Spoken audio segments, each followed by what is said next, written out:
हिसार का मन पसंदीदा रेडियो स्टेशन 92.7 बिग एफएम पर आप सुन रहे हैं आपके नए वाले दोस्त हर्ष भरत को। बिग मेहमान शो चल रहा है हर संडे। एक खास मेहमान के साथ मैं आता हूँ और आज भी एक खास मेहमान मेरे साथ है। लेकिन उससे पहले आपको बता देता हूँ, 4 स्कूल के फ्रेंड्स ने मिलकर एक कोशिश की कि सीए फील्ड में बच्चों को आगे ले जाया जाए और वो कोशिश धीरे धीरे यानी कि 1995 से आज तक अच्छे रिजल्ट प्रोवाइड करवा रही है। मैं बात कर रहा हूँ सीए के लिए हिसार ही नहीं पूरे नॉर्थ इंडिया में जाने माने institute Paras institute of commerce की। चलिए उन 4 दोस्तों के नाम आपको मैं बताता हूँ जो कि हिसार के जाने माने टीचर्स हैं। सुरेंद्र शर्मा जी, विवेक मनोचा जी, दुष्यंत जैन जी और राकेश शर्मा जी। और आज मेरे साथ स्टूडियो में मौजूद है सुरेंद्र शर्मा जी, जिन्हें 20 साल से भी ज्यादा टीचिंग का एक्सपीरियंस है। सर बहुत बहुत स्वागत है आपका 92.7 बिग एफएम पर। और सबसे पहले सवाल एजुकेशन के बारे में बात करें। आपके मायने में, आपके नज़रिए में एजुकेशन का रियल मीनिंग क्या है? देखिए सर, एजुकेशन कभी भी आपको गुलामी नहीं देती है। सबसे पहले हमें ये समझ लेना चाहिए, एजुकेशन वो है जो हमें फ्रीडम दे, जो हमें एंजॉयमेंट दे, जो हमारे हॉबीज़ हैं वो पूरी ज़िंदगी ज़िंदा रहें और हम उसी को अपना काम बना लें। ये एजुकेशन है। ऐसा नहीं होना चाहिए कि एजुकेशन पूरी करने के बाद आके आप कंपटीशन में पड़ गए, लोगों से जेलस फील करने लग गए, आपके अंदर एंजाइटी पैदा हो गई। एजुकेशन हमेशा दिमाग को साफ करती है। एक तो ये बात समझ लेनी चाहिए। दूसरा ये है, एजुकेशन किसी दायरे में नहीं बांधती है। जैसे मैंने शुरू में कहा कि अल्टीमेट फ्रीडम देती है। आप चीज़ों को एक्सप्लोर करते हैं। अगर आप रियल में एजुकेशन लेके आए हैं तो हमेशा पूरी ज़िंदगी आप एक्सप्लोर करते हैं, अपने माइंड को एक्सप्लॉइट नहीं करते। तो जो एजुकेशन आपको ये सब चीज़ें प्रोवाइड करवाती है वो रियल एजुकेशन है। इसके अंदर जो मैंने लगभग 8th क्लास से ही मैंने टीचिंग स्टार्ट कर दी थी, तो छोटे बच्चों से शुरू किया था, एलकेजी से शुरू करके, और मैं सीए तक पढ़ा रहा हूँ। तो इसके अंदर क्या है कि मैंने 3 चीज़ें निकाली है मोटी मोटी। आज की जो एजुकेशन है उसके अंदर बच्चे को एक किताबों के अंदर बांधा जा रहा है। अभी तक जो चल रहा है कि आपकी जो किताबें हैं उनको आप रट लो, याद कर लो, समझ लो, या जो भी है, मतलब सेंटर पॉइंट जो है वो किताबें हो गई है। लेकिन मैं इसे 3 हिस्सों में बांटता हूँ कि एजुकेशन कंप्लीट होने के बाद एक तो आप पूरे संगीत में होने चाहिए, आपके अंदर से म्यूजिक निकलना चाहिए, आपके अंदर से डांस निकलना चाहिए, मस्ती निकलनी चाहिए। Second one, games, sports. आप बिल्कुल एकदम एक खिलाड़ी की तरह चीज़ों को लें। चाहे आपकी ज़िंदगी में स्ट्रेस आ रहा है, डिप्रेशन आ रहा है, कुछ भी आ रहा है, आप चीज़ों को बिल्कुल खिलाड़ी की तरह खेलते हैं और आप बड़ा इजीली उनको क्रॉस कर जाते हैं। आपको मेंटली टफ होना चाहिए। और तीसरी चीज़ है नॉलेज, कि एजुकेशन ऐसी हो जो आपकी नॉलेज को बढ़ाए, आपके विचारों को मजबूत करे और आपके अपने विचार हों, वो अक्वायर किए हुए ना हों, आपने अपने एक्सपीरियंस से सीखे हों, एक्सप्लोरेशन से सीखे हों। ये 3 हिस्से हैं, म्यूज़िक, स्पोर्ट्स और नॉलेज, जो कि आपके विचारों को धार दे। तो एजुकेशन इंसानियत सिखाए आपको, आपके अंदर के इंसान को मरने ना दे। ये ना हो कि आप लोगों का एक्सप्लॉइटेशन करके और फिर आप आगे बढ़ें। तो आपके अंदर की इंसानियत भी नहीं मरनी चाहिए। सर बात करें सीए के बारे में, इतने सारे बच्चों को आपने सीए क्लियर करवाया है, लिस्ट बहुत लंबी है। और सर थोड़ी देर पहले हम कंप्लीट एजुकेशन की बात कर रहे थे, तो क्या सर सीए में सारी चीज़ें वो इंक्लूड होती हैं? देखिए सर, क्या है कि सबसे पहले तो हमें मेहनती होना पड़ेगा। और मुझे नहीं लगता कि बिना मेहनत के आपको जो भी मिलता है वो बहुत ज़्यादा स्वाद देगा आपको।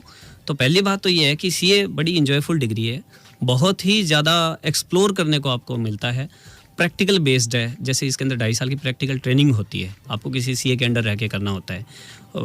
सीए इंस्टीट्यूट की तरफ से पर्सनैलिटी डेवलपमेंट प्रोग्राम्स ऑर्गेनाइज किए जाते हैं, कंप्यूटर के आईटी कोर्सेज ऑर्गेनाइज करवाए जाते हैं। तो ये सब चीज़ें मिलके एक परफेक्ट पर्सनैलिटी बनाती हैं। लेकिन क्या है कि बच्चे सिर्फ मेहनत, बल्कि इसके अंदर क्या है कि स्मार्ट मेहनत चाहिए, सिर्फ मेहनत नहीं चाहिए। आपका जैसे हम लोग पारस में क्या करते हैं कि एक बच्चे को चारों तरफ से एक शेड्यूल के अंदर हम फ्रेम देते हैं कि बेटा ये आपके सोने का टाइम है, बच्चे की उसके हिसाब से, टेंडेंसी के हिसाब से, ये आपका डाइट का शेड्यूल है, ये आपकी स्टडी का शेड्यूल है, इस टाइम आपको थ्योरी पढ़नी है, इस टाइम आपको प्रैक्टिकल पढ़ना है, और इस टाइम आपको अपने गेम्स को टाइम देना है, इस टाइम आपको अपना संगीत सुनना है, म्यूज़िक सुनना है, या फिर आपका कोई एंटरटेनमेंट का जो भी ज़रिया है, जैसे बुक्स पढ़ने की हॉबी होती है कई बच्चों के अंदर, इस तरह से। तो आपके रिलेशनशिप भी ठीक रहने चाहिए, माँ बाप के साथ टच है या फ्रेंड्स के साथ है, वरना फ्रस्ट्रेशन आती है कि यार ये क्या पढ़ाई डाल दी, सारी चीज़ें जाती रही। तो एक बच्चा अगर बैलेंस करके करता है तो सीए बहुत ज़बरदस्त डिग्री है। और सबसे बड़ी बात है भरत जी इसके अंदर कि ज़्यादातर कोर्सेज पैसे ज़्यादा डिमांड करते हैं। लेकिन सीए कोर्स के अंदर आपके सीए इंस्टीट्यूट की फ़ीस, कोचिंग की फ़ीस और आपकी किताबों का खर्चा, ये सारा मिला के 1.5-2 लाख रुपए से ऊपर नहीं होता। और ये टोटल 4 साल की मैं बता रहा हूँ आपको। अब इसमें भी बच्चा अगर सेल्फ स्टडी से कर ले तो फिर वो उसकी कोचिंग की बहुत बड़ी अमाउंट जो है वो बच जाती है। तो मेरी नज़र में ये है कि बच्चा अगर स्मार्ट मेहनत करे ना तो ये सारा काम हो सकता है। और एक स्मार्ट मेहनत के साथ, शेड्यूल के साथ स्मार्ट मेहनत करनी पड़ेगी और इन्जॉयफुल कोर्स है ये। Sir, Paras institute of commerce को आप पूरे नॉर्थ रीजन में सबसे आगे लेके आए हैं, इसके पीछे क्या वजह है? मतलब कैसे बच्चे जो हैं इतना ज़्यादा अच्छा रिजल्ट दे पा रहे हैं? क्या है भरत जी कि हम लोगों ने, पारस इंस्टीट्यूट ने टीचिंग को एक जो टिपिकल फ्रेम होता है, जैसे हमारे टीचर्स के लिए ज़्यादातर यही होता है कि बच्चे को सिलेबस करवा दिया। तो मैं ये कहना चाहता हूँ कि सिलेबस जो है ना, टीचिंग एक महासागर है और सिलेबस करवाना उसका एक बाल्टी पानी के बराबर है। टीचिंग को अगर मैं 10 हिस्सों के अंदर बांटूं तो सिलेबस करवाना उसका 1/10 पार्ट है। तो इसीलिए बाकी जो 9 पार्ट्स हैं वो भी आपको बच्चे के मजबूत करने पड़ेंगे। उसको आपको प्रैक्टिस के अंदर, टेस्ट के अंदर उसका एंटरटेनमेंट हर्ट ना हो, उसकी पर्सनल लाइफ डिस्टर्ब ना हो, रिलेशनशिप डिस्टर्ब ना हो, फ्रस्ट्रेशन ना आए। तो ये सारी चीज़ें आपको मैनेज करनी पड़ेगी और ये पारस कर रहा है। तो इसीलिए क्या है कि बच्चे वहाँ से ज़्यादा, आप पारस के बच्चों को देखोगे पूरे मस्त मिलेंगे, आपको फ्रस्ट्रेशन के अंदर नहीं मिलेंगे। वो कहीं भी नाचते गाते, डांस भी कर लेंगे, गाने भी सुना देंगे, क्लासेस में खूब परफॉर्मेंसेस होती है। तो ये सारा हमने मैनेज किया हुआ है। तो इसीलिए शायद बच्चा इस तरफ ज़्यादा है कि उसका एक्सप्लॉइटेशन नहीं हो रहा और उसे एक्सप्लोर करने का मौका दिया जा रहा है। सर, सीए के कोर्स को लेके अक्सर बच्चे जो है बहुत ज़्यादा डरे होते हैं, या फिर पेरेंट्स की भी देखिए मेंटेलिटी ये रहती है कि नहीं बहुत टफ कोर्स है, बहुत पढ़ना पड़ेगा, बच्चे को बहुत मेहनत करनी पड़ेगी। और ख़ास करके गांव के बच्चों के बारे में बात करें तो वो सीए के बारे में अगर बाई चांस उन्हें पता चल जाता है तो वो डर जाते हैं, कहते हैं नहीं यार सीए कम्पीट नहीं कर पाएंगे। वो जो फर्स्ट स्टेज होता है वहाँ तक नहीं जाते हैं, एक इंक्वायरी करनी होती है कि कोर्स कैसा है, क्या वो कर सकते हैं, उसी स्टेप से ही पीछे हट जाते हैं। 2 बातें हैं। एक तो कि कॉमन जो स्टूडेंट है वो सीए कोर्स से डरता है। उसकी बात मैंने आपको बताई पहले कि आपको, आपकी जो मेहनत है वो सिस्टमेटिक होनी चाहिए, डिसिप्लिन्ड मेहनत होनी चाहिए। ये नहीं है कि मतलब आप मेहनत करे जा रहे हैं, 18-18 घंटे पढ़े जा रहे हैं। तो वो उसका आंसर तो मैंने पहले दिया आपको। दूसरा ये कि गांव के बच्चों की अगर बात करें तो क्लास के अंदर भी, जब यहाँ पारस इंस्टीट्यूट पे जब मैं पढ़ाता हूँ तो क्लास के अंदर जब बात होती है तो मैं कहता हूँ गांव के बच्चों की, बेटा तुम्हारे पास एक अलग तरह की स्ट्रेंथ है। क्योंकि जैसे गांव में खेलने का, कूदने का, खेत में जाने का एक ओपन सा माहौल होता है, एक रफ टफ सा लालन पालन होता है और वो अच्छा है उनके लिए। तो फिजिकली और मेंटली बड़े टफ होते हैं। और सीए जो कोर्स है आपका कदम कदम पे इम्तिहान लेता है कि आप कितने डिटरमाइंड है, कितने मेंटली फिजिकली टफ हैं। तो एक तो गांव के बच्चों के साथ ये है कि वो दिमागी और शारीरिक तौर पे बिल्कुल एकदम मजबूत होते हैं, तो हिलते नहीं है लास्ट तक। दूसरा क्या है कि वैसे तो ये बेसिक रिक्वायरमेंट तो नहीं है कि अगर सीए कोर्स के अंदर अगर मैथ जैसे गांव के बच्चों का हमारा अच्छा होता है जनरली, हाँ, ये कैलकुलेटिव जो पर्सनैलिटीज़ मिल जाती है वहाँ पर, लॉजिक्स भी बड़े अच्छे से समझते हैं वो, क्योंकि कंडीशनिंग इसी तरह की होती है। तो वो एक प्लस पॉइंट है उनके साथ। हालांकि मेरा मैथ बड़ा ख़राब रहा है लेकिन मैं फिर भी पढ़ा रहा हूँ। तो ऐसा नहीं है कि बेसिक रिक्वायरमेंट है, आप बाद में ग्रो कर लें, लेकिन ये है कि ये प्लस पॉइंट उनके लिए हो जाता है। तो उसमें भी डरने की ज़रूरत नहीं है। हाँ, प्रॉपर गाइडेंस इसमें मैं टीचर्स से ये कहूँगा, जैसे मैं जब क्लास में पढ़ाता हूँ तो मैं 3 लैंग्वेजेस यूज़ करता हूँ, हिंदी, इंग्लिश और हरियाणवी।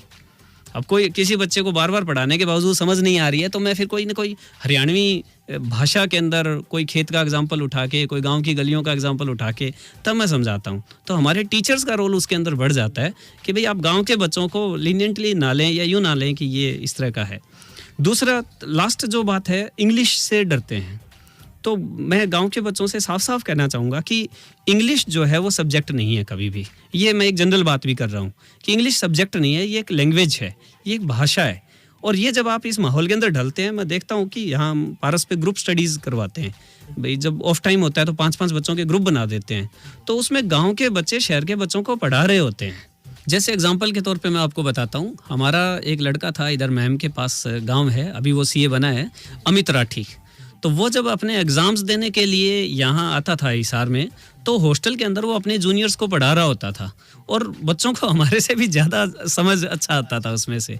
तो वो लड़का बड़ा डेडिकेटेड था। उस लड़के ने लगभग, मैं बल्कि गांव के बच्चों से कहना चाहूँगा कि उससे मोटिवेशन भी ले, इंडिया के 18 स्टेट्स के अंदर भरत जी उसने ऑडिट की है। और एक लड़का है शोतर बट्टू से, पवन, तो वो लड़का साउथ इंडिया के अंदर ऐसी ऐसी जगह ऑडिट करके आया है जहाँ पर पूरी इंटेलिजेंस है चार्टर्ड अकाउंटेंट की, और उनको वो जर्नल एंट्री समझा के आया है। उनको मतलब जो बेसिक चीज़ें हैं जो कमज़ोर होती है वो वहाँ पर मिली उसको, तो वो बड़ा मजबूती से आगे लड़ते हैं, कॉन्फिडेंस पूरा होता है, ऐसी कोई बात नहीं। सर अक्सर देखने को मिलता है बच्चे डीमोटिवेट हो जाते हैं, उनकी जो खुद की स्किल्स होती है, जिन चीज़ों पर उनका कंट्रोल होता है वो भी लूज होने लग जाती है, लाइफ में डिप्रेशन की तरफ चले जाते हैं। इसके पीछे क्या वजह मानते हैं? भरत जी, ये एक्चुअली स्टूडेंट तक की ही बात नहीं है, ये बात पूरे यूथ की है, ये बात पूरी सोसाइटी की है। ये बड़ा भयानक क्वेश्चन है और जिसके रिजल्ट्स बड़े भयानक आ रहे हैं। तो मैं इसको स्टूडेंट की बजाय मैं इन जनरल ही फोकस करना चाहूँगा। असल में क्या है कि हमें हमारी जो, जैसे एक तो मैंने आपको बताया कि रियल एजुकेशन कभी भी आपको ये एंजाइटी, डिसऑर्डर, डिप्रेशन ये नहीं देती। तो शुरू में वो गड़बड़ें होती है, रही सही कसर हमारे पेरेंट्स, हम लोग, टीचर्स, हम डाल देते हैं। आपको ध्यान होगा कि बचपन में या अभी हम छोटे बच्चों को जब माँ को दूध पिलाते हुए देखते हैं तो कहते हैं ये दूध पी ले वरना बिल्ली आ जाएगी, बिल्ली दूध पी जाएगी। तो क्या है, मैं मोटे मोटे 2 रीजंस डिस्कस करना चाहूँगा। एक तो फियर फैक्टर, कि डराया जाता है कि बेटा मेहनत करो, बर्बाद हो जाओगे, ज़िंदगी तबाह हो जाएगी, ये हो जाएगा, वो हो जाएगा। तो बिल्कुल प्रेशराइज, मतलब आप उसकी समझ बढ़ाने की बजाय, इसके विचारों को मजबूत करने की बजाय आप उससे डराते हैं। अब इसमें भी थोड़ा सा मैं और एक्सप्लोर करना चाहूँगा कि हम समझ लें कि डर भी 2 तरह का होता है। एक अंदर का डर होता है और एक बाहर का डर होता है। तो मुझे एक कहीं पढ़ी थी मैंने, एक स्टोरी याद आ रही है कि एक नौजवान के पीछे कुछ कुत्ते पड़ गए, तो वो भागने लग गया। तो भागता भागता एक मंदिर में घुस गया। तो पुजारी जी बोले भाई क्या बात हो गई? बोला जी वो कुत्ते पीछे पड़ गया मेरे को। बोला यार तो कमाल है, इतना हटा कटा और कुत्तों से डर गया, ये कोई तरीका है? डरना नहीं चाहिए, निडर बनो। तो उसने कहा यार अच्छा जी आप भगा देंगे इसको? बोला हाँ। देख उसने कुत्तों को भगा दिया, पुजारी जी ने, बुजुर्ग थे तो उन्होंने भगा दिया। बोला यार ठीक है, ये निडर बंदा है। थोड़ी देर में पुजारी जी बोले रुक जा, आरती हो रही है, प्रसाद लेके चला जाइए। तो पुजारी जी आरती करके और जब प्रसाद लेके आ रहे थे तो उस लड़के ने नीचे ओम नमः शिवाय इस तरह से कुछ लिख दिया फर्श के ऊपर, और पुजारी जहाँ पर आए उस रास्ते में लिखा था तो उनका पैर टिक गया उस पर। पैर टिकते ही पुजारी जी कांप गए, ओहो शिव शिव शिव, गलती हो गई, ये तो अन्याय हो गया, घोर पाप हो गया, और वो पूरी तरह से कांपने लग गए। तो लड़के ने कहा पुजारी जी निडर तो आप भी नहीं है, मेरा डर बाहर दिखाई दे रहा था, आपका डर अंदर है, अब मुझे दिखाई दिया है, पहले नहीं दिखाई दिया था। तो हमें कन्फ्यूजन नहीं होना चाहिए। जैसे एक होता है भय, एक होता है निर्भय। पुजारी जी वाला निर्भयता था, अंदर डर छिपा हुआ था कहीं, हम डराते हैं भगवान से और से चीज़ों से, बाहर बोल्डनेस दिखाई देती है। तो हमें अभय बनना चाहिए कि हम न अंदर का डर हो न बाहर का डर हो, न हम डरें ना हम डराएं। तो ये हमारी सोसाइटी के अंदर ये एलिमेंट अगर हम खत्म करते हैं। दूसरा जो इम्पोर्टेंट पॉइंट है इनसिक्योरिटी। अब इनसिक्योरिटी किस चीज़ की, मैं यहाँ पर विचारों की इनसिक्योरिटी के बारे में बात कर रहा हूँ कि हमारी जो कंडीशनिंग है सबकी, भाई मेरे माँ बाप हैं या उनके माँ बाप हैं या उनके माँ बाप हैं, विचारों को लेके बड़ी एक बैरियर है कि मैंने कुछ चीज़ पढ़ लिया, मैंने कुछ जान लिया, कुछ एक्सपीरियंस किया तो मैं सोचने लगता हूँ कि ये लास्ट है, इससे ऊपर कुछ नहीं है। लेकिन ये बड़ी गड़बड़ है। आपको हमेशा कभी भी कंप्लीटनेस की फीलिंग नहीं आनी चाहिए, आपको हमेशा नया सीखने की एक रहनी चाहिए, एक जज्बा रहना चाहिए। अब बात ये आ जाती है कि ठीक है ये तो प्रॉब्लम हो गई, मैंने आपको प्रॉब्लम बता दी कि ये प्रॉब्लम है। अगर इसके दूर करने की अगर बात करें तो इसके अंदर कुछ बातें हैं। जैसे अब मैं ये बात तो मैं यूथ से ही कह सकूंगा क्योंकि जिनके विचार पक गए हैं वहाँ कोई गुंजाइश नहीं है। तो यूथ अपने बचपन को ना खोएं। आपके साथ अब बचपन का मतलब ये नहीं है कि आप रोड पे गुलेटियां मारते फिरे या हो रहे, एक अवेयर्ड चाइल्ड की तरह बिहेव करें, आपको कोई बेवकूफ़ ना बनाए। अब आपको पता होना चाहिए कि चलो कोई बात नहीं, 10 मिनट बाद दूध पी लूंगा तो भी बिल्ली तो नहीं आने वाली, बिल्ली आसपास है नहीं। तो एक तो अपना बचपन ना खोएं। दूसरा, किसी भी चीज़ को लेके गंभीर होने के बजाय आप सिंसियर बने। जैसे मैं कहता हूँ क्लास के अंदर, be sincere rather than serious. Serious लोग कहाँ जाते हैं आपको पता है, आईसीयू के अंदर जाते हैं। तो एक ये है। तीसरा ये है कि रेस्ट का मैंने बताया था कि आप 1 घंटा ऐसा निकालें जिसके अंदर आपको कुछ भी ना करना हो। हम हर टाइम करते करते करते करते जा रहे हैं और अपने मन को खींचे जा रहे हैं। तो जब इसकी तार, जैसे गिटार की तार को खींचते जाओ एक दिन टूट जाएगी वो। तो इसी तरह से डिमोटिवेशन भी आ जाता है हमारे अंदर। तो एक हमें ये ध्यान रखना है। एक ये कि अपने आप को नॉलेज लेने के लिए समर्पित कर दें, अपने आप को सरेंडर करें। नए विचारों को आने दो, नए विचार, मैं घबराऊंगा नहीं, मैं टूटूंगा नहीं। जितने नए विचार आएंगे आपकी उतनी ही ज़्यादा ग्रूमिंग होगी। और लास्ट बात यह है कि कोई भी प्रॉब्लम आपकी आती है तो उसके लिए आप ही सॉल्यूशन ढूंढें, कोई रेडीमेड सॉल्यूशन ना ढूंढ के लाएं। तो ये डिमोटिवेशन, आप मोटिवेटेड पैदा हुए थे, हमेशा मोटिवेटेड ही मरोगे। लेकिन ये है कि बाहर से जो चीज़ें आ रही है आपको उनसे लड़ना है। सुरेंद्र शर्मा जो कि पारस इंस्टीट्यूट ऑफ कॉमर्स से है, जो कि हरियाणा में सीए को लेकर जाना माना इंस्टीट्यूट है। वेल सर, आपसे बहुत कुछ सीखने को मिल रहा है, लेकिन समय जो है पास आ रहा है शो खत्म करने के लिए, तो मैं चाहूँगा कि आप हमारे हिसार के लिसनर्स को कोई मैसेज दें। सबसे पहले तो आगे दिवाली आ रही है, तो उसकी हार्दिक शुभकामनाएं। और मैसेज तो देखिए हर कोई अपने आप में मैसेज है, लेकिन मेरी ये रिक्वेस्ट है सभी से कि हर दिन को दिवाली बनाया जाए, जीवन को उत्सव बनाया जाए। ये मेरी रिक्वेस्ट है सबसे, इस पे काम किया जाए जैसे बातें हमने पहले की। और पेरेंट्स से मैं दरख्वास्त करूँगा कि एक तो हम आउटडेटेड मॉडल हैं। अगर मैं पेरेंट हूँ तो मैं पुराना मॉडल हूँ और मेरा बच्चा अपडेटेड मॉडल है। तो भरत जी, आप इंजीनियर हैं, आप समझते हैं कि जो मोबाइल अपडेटेड है उसकी वैल्यू ज़्यादा होती है और उसके अंदर फंक्शंस भी ज़्यादा होते हैं, तो बच्चे के अंदर फंक्शन ज़्यादा हैं। तो पेरेंट्स उस बच्चे से सीखे, उसके साथ आए, उसको रोक टोक करने की बजाय उसके साथ लग के और उसे मजबूत विचार दें, उसके विचारों में धार आए, बजाय कि उसको रोक टोक दें। और उसकी इम्यूनिटी पावर, जिसे रोग रोधक क्षमता कहते हैं हम इसे, तो वो मजबूत करें कि वो किसी भी माहौल के अंदर जाए तो वो फिर वहाँ पर बीमार ना हो। तो रोक टोक के मैं अगेंस्ट हूँ इस चीज़ को लेके। और उनकी हॉबीज़ को डेवलप करें। पढ़ाई तो वो कर ही रहा है, साथ में वो सिंगर है, डांसर है, एक्टर है, उसके अंदर जो फ्लावर है उसे खिलने दें, उसे रोका ना जाए। वो ही दुनिया में खुशबू फैला सकता है। आप अपनी तरफ से कोई बीज डाल के अपने सपनों को अपनी औलाद के थ्रू पूरा ना करें, आप उसके अंदर वाले फूल को ही खिलने दें। ये तो मेरी पेरेंट्स से दरख्वास्त है। और थोड़ा आजकल कुछ गाने वगैरह के बारे में मैं ज़रूर कहूँगा कि थोड़ा ध्यान रखें। जैसे आजकल एक गाना चला हुआ है, मतलबी हो जा ज़रा, मतलबी दुनिया की सुनता है क्यों, खुद की भी सुन ले कभी। तो ये गाना शुरुआत बहुत अच्छी है। मैं यहाँ थोड़ी सी जागरूकता की बात कर रहा हूँ कि ये गाना बहुत अच्छा है, लेकिन ये गाना धीरे धीरे वो 2 घुट नशे के मारों पे जाके शुरू हो जाता है। तो खुद की भी सुन ले कभी, ये लाइन बच्चे को दे। मैं इसमें एटीट्यूड बता रहा हूँ कि आप पॉजिटिव चीज़ें कहें, बच्चों को कहें कि हाँ म्यूज़िक के अंदर ये चीज़ लेनी है, ये चीज़ नहीं लेनी, क्योंकि यूथ है, म्यूज़िक अच्छी चीज़ है, लेनी चाहिए, लेकिन साथ में उनको विचार भी दें कि ये हमें ये करना है। दूसरा, स्टूडेंट से मैं कहूँगा कि आपको अपना ख्याल रखना है, आपको हेल्थ पे काम करना है। सबसे मेन जो है आपकी हेल्थ है। आप हैं तो सब कुछ कर सकते हैं। फिजिकल हेल्थ के लिए आप अपना कोई फिजिकल गेम, वीडियो गेम की बात नहीं कर रहा मैं, कोई फिजिकल गेम, और अगर गेम के लिए टाइम नहीं मिलता है या टीम नहीं मिलता है तो आप कम से कम 30 मिनट एक्सरसाइज को ज़रूर दें। मेंटल हेल्थ के लिए आप रेस्ट, मैंने बोला कि आप अपने मन को विश्राम दें। दूसरा ये है कि आप मेडिटेशन कर सकते हैं और अपनी ग्रूमिंग पर काम करें, अपने डेवलपमेंट पे काम करें। अच्छी किताबें पढ़ें, अच्छी फिल्में देखें, अच्छे गाने सुनें। हर चीज़ से जहाँ जहाँ अच्छा है वहाँ से समेट लें और एक परफेक्ट पर्सनैलिटी के रूप में सोसाइटी में उभर के सामने आए। और लास्ट वन, मैं टीचर से कहना चाहूँगा कि हमारा रोल बहुत इम्पॉर्टेंट है। और मैं खुद टीचर हूँ, तो मैं एक रिक्वेस्ट करूँगा सभी टीचर से कि अब हम उस ज़माने की बात ना करें कि टीचर जो है वो माँ बाप होता है। अब आप किसी के बाप बन के नहीं पढ़ा सकते, आप उसके दोस्त बने, आप उसके बड़े भाई। क्योंकि सोसाइटी में माँ बाप क्या कर रहे हैं बच्चों के साथ वो सबके सामने है। तो इसलिए आप प्लीज़ उसका बड़ा भाई बन के पढ़ाएं, उसका दोस्त बन के पढ़ाएं।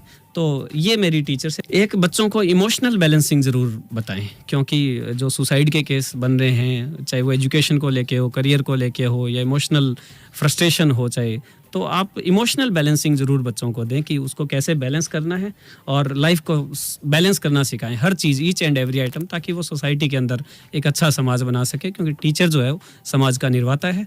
दिवाली की एक बार फिर से शुभकामनाएं। धन्यवाद। वेल सर, बहुत बहुत शुक्रिया 92.7 बिग एफएम से जुड़ने के लिए। आपने बहुत ही कीमती समय हमें दिया और इसका फ़ायदा भी हुआ होगा स्टूडेंट्स को, उनके पेरेंट्स को, यानी कि एक पूरे परिवार को बहुत कुछ सीखने को मिला है आज। Thank you so much sir. धन्यवाद आपका भी। यूथ से, सोसाइटी से एक कम्युनिकेशन का जो आपने ज़रिया उपलब्ध करवाया मुझे, तो मुझे भी अच्छा लगा। क्योंकि एक टीचर जो एक्सपीरियंस गेन करता है वो अगर शेयर हो जाए तो इससे अच्छी और कोई बात नहीं है। आपका भी बहुत बहुत धन्यवाद। बिग एफएम का बहुत बहुत धन्यवाद।